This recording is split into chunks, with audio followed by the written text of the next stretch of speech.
Et si une simple erreur d'espace aérien pouvait faire vaciller un géant? Et si derrière un incident apparemment mineur, un avion militaire nigérian forcé d'atterrir au Burkina Faso se cachait des enjeux capables de bouleverser l'équilibre du monde? Cette question, en apparence anodine, va bien au-delà des frontières du Sahel. Elle touche à la façon dont la souveraineté, la puissance et le respect s'articulent à l'ère des bouleversements géopolitiques. Imaginez la scène. 11 soldats nigérians, membres d'une des plus grandes armées d'Afrique, retenus sur le tarmac brûlant de Bobo Dioulasso sous un soleil de plomb. 9 jours durant, ils restent des prisonniers d'un silence glacial, surveillés par des militaires burkinabés, déterminés à faire respecter la loi de leur pays. À Abuja, la capitale du Nigeria, l'angoisse monte. Chaque heure qui passe éloigne la perspective d'une résolution rapide. Ce n'est plus seulement le sort de 11 hommes qui se joue, mais l'avenir de toute une région. Pour comprendre la gravité de la situation, il faut mesurer la symbolique du geste. Le Nigeria, géant démographique et économique d'Afrique de l'Ouest, s'est toujours vu comme le garant de la stabilité régionale. Pourtant, pour la première fois depuis des décennies, il ne peut plus simplement dicter sa volonté. Il doit envoyer une délégation officielle à Ouagadougou, non pour imposer, mais pour négocier, voire supplier. Un renversement de posture qui n'est pas sans rappeler d'autres moments clés de l'histoire mondiale, où des puissances établies furent-elles contraintes de courber l'échine face à la détermination de plus modestes adversaires. Prenons un exemple historique. Lors de la crise des missiles de Cuba en 1962, les États-Unis, superpuissance incontestée, furent confrontés à l'inflexibilité de Cuba et de l'Union soviétique. Le monde entier retint son souffle, et la résolution du conflit passa non par la force, mais par la diplomatie, la négociation et surtout le respect mutuel. De la même manière, le Nigeria, habitué à user de son poids pour obtenir ce qu'il souhaite, se retrouve soudain démuni face au mur du silence burkinabé. Le Burkina Faso, quant à lui, joue une partition nouvelle. Pas un mot, pas une excuse, pas même une explication officielle. Cette absence de réaction, loin d'être un signe de faiblesse, devient une arme redoutable. En refusant de céder à la pression, Ouagadougou affirme que sa souveraineté n'est pas négociable. Chaque heure d'attente, chaque journée sans réponse, transforme ce silence en déclaration de principe. Ce type de stratégie du silence n'est pas inédit dans l'histoire. On se souvient, par exemple, de la résistance passive menée par Gandhi lors de la lutte pour l'indépendance de l'Inde. Plutôt que d'affronter frontalement l'Empire britannique, Gandhi et ses partisans optèrent pour la désobéissance civile et le refus de coopérer. C'est souvent dans le calme, la retenue et la fermeté silencieuse que se forgent les plus grands changements politiques. Mais pourquoi cet incident a-t-il suscité autant d'émoi? Pourquoi avoir immobilisé un simple avion militaire, même nigérian, pourrait-il bouleverser l'équilibre du Sahel, voire au-delà? Pour répondre à cette question, il faut se pencher sur le contexte régional, marqué ces dernières années par une succession de crises, de coups d'État et de ruptures d'alliances. Dans le Sahel, chaque frontière, chaque couloir aérien, chaque piste d'atterrissage est devenue une zone de tension potentielle. Depuis l'émergence de l'Alliance des États du Sahel, une coalition regroupant le Mali, le Niger et le Burkina Faso, la dynamique régionale s'est radicalement transformée.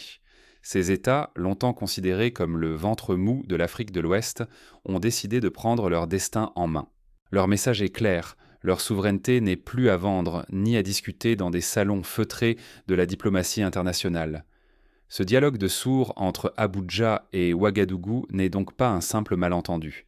Il s'inscrit dans une logique de rupture, où chaque geste, chaque parole, chaque silence compte. Un exemple probant, dans les années 80, lors de la guerre des Malouines, l'Argentine, pourtant bien moins puissante que le Royaume-Uni, a su imposer à la Cour internationale de justice la reconnaissance de certains de ses griefs. L'histoire regorge de ces moments où la détermination d'un petit État bouleverse les équilibres établis. Le Nigeria, de son côté, n'est pas un acteur ordinaire. Avec plus de 200 millions d'habitants, une économie diversifiée et une armée redoutable, il s'est longtemps pensé comme l'arbitre incontournable de la région. Sa récente intervention militaire au Bénin pour soutenir un gouvernement allié en est la preuve, mais ce statut privilégié est aujourd'hui remis en cause par la montée en puissance de l'AES, qui prône une solidarité nouvelle fondée sur le respect et l'égalité. Dans ce climat, la diplomatie traditionnelle, faite d'injonctions, de menaces voilées et de chantages économiques, ne fonctionne plus. La souveraineté devient le mot d'ordre, et le respect mutuel, la condition sine qua non de toute coopération. L'époque où l'on pouvait imposer sa volonté par la simple force militaire semble révolue. Les États du Sahel, jadis considérés comme des pions, s'affirment désormais comme des acteurs à part entière. Pour illustrer cette évolution, on peut se rappeler la crise du canal de Suez en 1956. L'Égypte, alors dirigée par le colonel Nasser, nationalise le canal, défiant ouvertement la France et le Royaume-Uni.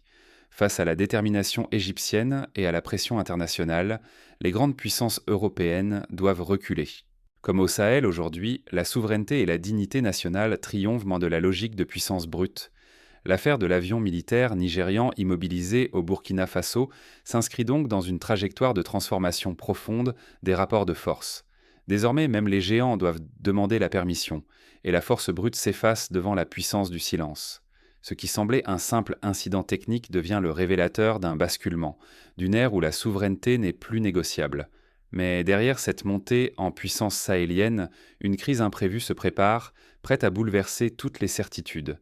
Plusieurs scénarios sont envisageables, une escalade militaire, un durcissement des positions, ou au contraire l'émergence de nouvelles règles du jeu fondées sur le dialogue et le respect réciproque. L'histoire nous enseigne que ces moments de bascule sont souvent imprévisibles, mais toujours riches en enseignements pour l'avenir. Sur le tarmac de Ouagadougou, c'est donc bien plus qu'un simple avion qui est immobilisé. C'est la capacité du Nigeria à imposer sa volonté qui vacille. Si le Burkina Faso tient tête, qui suivra? La question hante désormais les chancelleries de la région, mais aussi celles des grandes capitales occidentales, toujours promptes à surveiller les équilibres africains pour protéger leurs intérêts stratégiques. Face à l'échec de l'intimidation, Abuja doit revoir sa stratégie.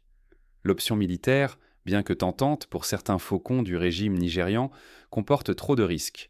Une intervention brutale pourrait provoquer une escalade incontrôlable, faire fuir les investisseurs et ternir durablement l'image du Nigeria.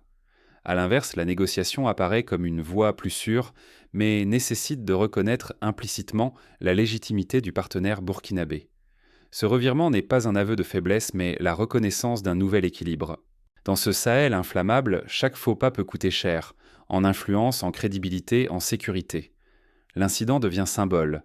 La souveraineté n'est plus à négocier, et même les plus forts doivent composer avec la volonté des autres. Mais l'histoire ne s'arrête pas là.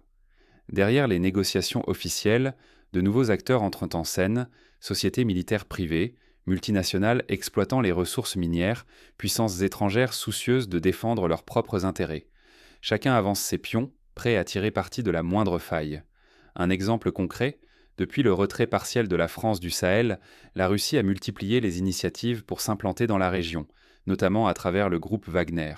Cette présence nouvelle change la donne et complexifie encore davantage les équilibres locaux. Dans ce contexte, le moindre incident, comme l'affaire de l'avion nigérian, peut servir de prétexte à une reconfiguration des alliances. Rappelons-nous également l'impact des réseaux sociaux et des médias internationaux. Autrefois, les crises se réglaient à huis clos, loin des regards indiscrets. Aujourd'hui, chaque geste, chaque parole, chaque silence est scruté, analysé, commenté en temps réel. L'humiliation publique du Nigeria, retransmise en direct sur les chaînes nationales, marque un tournant. Désormais, la scène médiatique pèse autant que les négociations diplomatiques secrètes. Ce changement de paradigme n'est pas sans conséquences. Désormais, chaque incident, qu'il s'agisse d'un survol non autorisé, d'une incursion terrestre ou d'un différend commercial, peut s'enflammer et provoquer une crise majeure. Les frontières deviennent des lignes rouges à ne pas franchir et chaque erreur une étincelle potentielle. Pour les populations locales, ces tensions se traduisent par une insécurité accrue, une hausse des prix et un sentiment croissant d'incertitude. Les investisseurs étrangers, quant à eux, hésitent à engager leur capital dans une région perçue comme instable. Pour les États du Sahel, le défi est double, affirmer leur souveraineté tout en préservant l'attractivité économique de leur territoire. Concrètement, comment gérer ce nouvel équilibre? Plusieurs pistes peuvent être envisagées. Premièrement, renforcer les mécanismes de dialogue régional. La médiation, menée par des acteurs neutres ou respectés, permettrait d'éviter l'escalade et de trouver des solutions acceptables pour toutes les parties. Deuxièmement, investir dans la formation et la sensibilisation des forces armées et des services diplomatiques afin d'éviter les incidents involontaires et de mieux gérer les situations de crise. Troisièmement, promouvoir la transparence et l'information auprès des populations pour éviter la propagation de rumeurs et de fausses nouvelles susceptibles d'attiser les tensions. Enfin, encourager le développement économique partagé afin de réduire les sources de conflits et de renforcer l'interdépendance positive entre les États de la région. Mais la plus grande leçon de cette affaire reste la suivante. La souveraineté n'est plus négociable à huis clos. Le respect se gagne, il ne s'impose plus. Ce principe, déjà à l'œuvre dans d'autres parties du monde, s'impose désormais au Sahel. Pour illustrer ce phénomène, pensons à la crise ukrainienne débutée en 2014. L'annexion de la Crimée par la Russie a provoqué une onde de choc mondial, obligeant les grandes puissances à revoir leur stratégie et à reconnaître que la souveraineté nationale restait un enjeu majeur du XXIe siècle. De la même façon, l'incident entre le Nigeria et le Burkina Faso rappelle que chaque État, quelle que soit sa taille, entend faire respecter ses frontières et ses intérêts. Dans les coulisses, les alliances se redessinent. Certains pays cherchent à renforcer leur coopération avec de nouveaux partenaires, d'autres tentent de préserver les anciens équilibres. La tension, loin de retomber, continue de hanter les dirigeants du Sahel. Chacun sait que le prochain incident pourrait être plus grave, plus spectaculaire, voire irréversible. Pour les citoyens, la vigilance devient un acte politique. Exiger le respect, refuser l'effacement, c'est défendre la capacité de son pays à poser des limites, à un moment où chaque concession pèse sur la vie quotidienne. Lorsque les citoyens burkinabés descendent dans la rue pour soutenir la fermeté de leurs dirigeants, ils expriment une fierté retrouvée, une volonté de ne plus subir les diktats extérieurs. Pour les observateurs extérieurs, le message est limpide. Il ne faut plus sous-estimer la portée de ce genre d'incident. Une crise de souveraineté, même mineure, peut bouleverser l'économie régionale, la sécurité collective, la confiance des investisseurs. Les répercussions vont bien au-delà du tarmac où tout a commencé. Ce mouvement ne fait que s'amorcer. Demain, la prochaine crise pourrait concerner des sujets encore plus sensibles. La surveillance numérique, les interventions armées, ou encore le contrôle des ressources stratégiques comme l'or ou l'uranium. Chaque ligne franchie crée un précédent, qui servira ensuite d'exemple ou de mise en garde pour les générations futures. Ignorer ces leçons, c'est risquer d'être pris au dépourvu lors du prochain choc. C'est s'exposer à perdre influence, stabilité, voire dignité nationale. Car une crise sous-estimée est souvent la première pierre d'une spirale qui finit par tout emporter. Marché, alliance, confiance, sécurité régionale et équilibre mondial. L'histoire ne s'arrête pas là. Un autre front, moins visible mais tout aussi explosif, se dessine déjà à l'horizon. Les puissances émergentes, comme la Chine et la Turquie, observent attentivement l'évolution de la situation, prêtes à saisir la moindre opportunité pour renforcer leur présence en Afrique de l'Ouest. Revenons à la question essentielle. Qui a vraiment eu le dernier mot ? Est-ce le Nigeria, contraint de venir présenter des excuses publiques pour la première fois de son histoire récente, ou est-ce le Burkina Faso qui a su imposer sa souveraineté sans recourir à la violence ? La réponse n'est pas simple. Ce qui s'est joué entre le Nigeria et le Burkina Faso dépasse largement le cadre d'une simple affaire d'avions immobilisés ou de fierté nationale. C'est le signal d'une ère nouvelle, où les puissants ne peuvent plus imposer leur volonté sans contrepartie. Le silence, jadis perçu comme un signe de faiblesse, devient une riposte redoutable, une manière subtile mais efficace de faire respecter ses droits.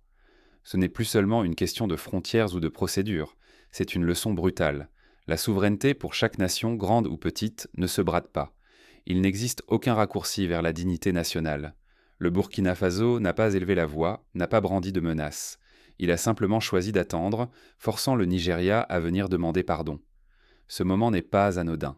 Détourner le regard, c'est laisser se propager l'injustice et le déséquilibre, avec des répercussions bien au-delà des frontières du Sahel. Aujourd'hui, une crise régionale peut faire grimper le prix du pain à des milliers de kilomètres, secouer les marchés mondiaux ou fragiliser la sécurité de millions de familles. Notre devoir n'est pas de choisir un camp, mais d'exiger que chaque pays, quelle que soit sa taille, soit traité avec égale considération. Se taire, c'est accepter que certains peuples valent moins que d'autres. Oser la justice, c'est ouvrir la voie à un ordre fondé sur la dignité partagée.